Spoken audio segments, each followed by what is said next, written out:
sa gereng-gereng tambua na kurla lo mena sau toka teleu ta utanga na bawa bini-bina karena matakan ini turangan nindai na bibu kileu sule to kana namatin itu na kan nandra lokani na nuguleni kor na sing ndini lago durumu cikon dananguna basi kecikina namati bibu itu dari buru-buru da batal tinga kina nanda bunma to bawa bini-bina kan ni lago durumu cikon na kefiu au si lago durumu mena sing burumbu ko mera wo cikon matakan ni matak wana kalok rauni kimembo wota indani kana lelai awar utakatu namatin tu sakali usara bawa bini-bina kana sing lebuna ni amasunga ni benua masuku ni bubale na kalau ngata cikon na garagi mena nonda wata tikona lo moni turanga ni sing nasawale.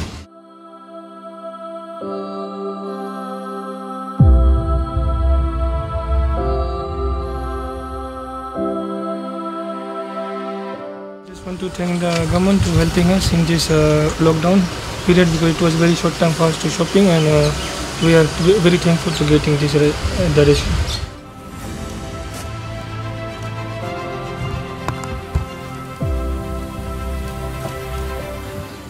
Naksarvalив na bibuke na dango milika rambuka inam buarewa.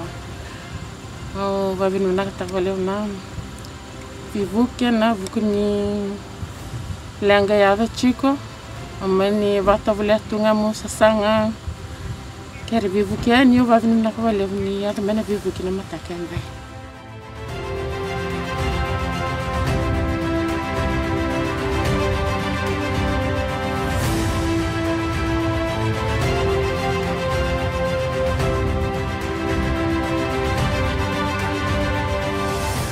Hello, my name is Sandhya and I am staying in Waituri.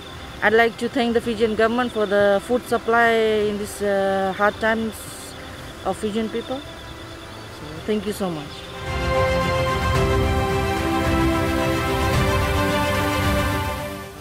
Ada go leki ma o ya ngarema mo boreta no go bini-bina ka na tambangan ni matentuna no to bebuke kemami kita bukan benar benar kira bukan mata bubale kita kira ni dona bebu kelebu sa turun itu mata bubale sing tinda na bebu ke sa sulmai.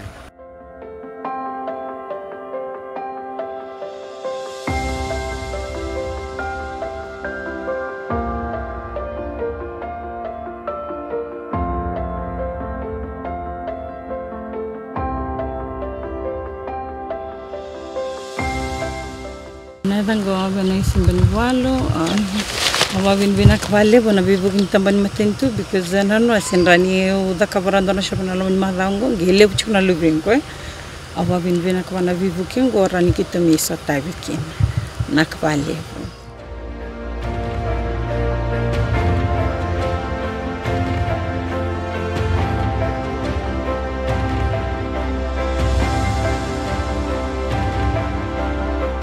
My name is Kamni Naikar.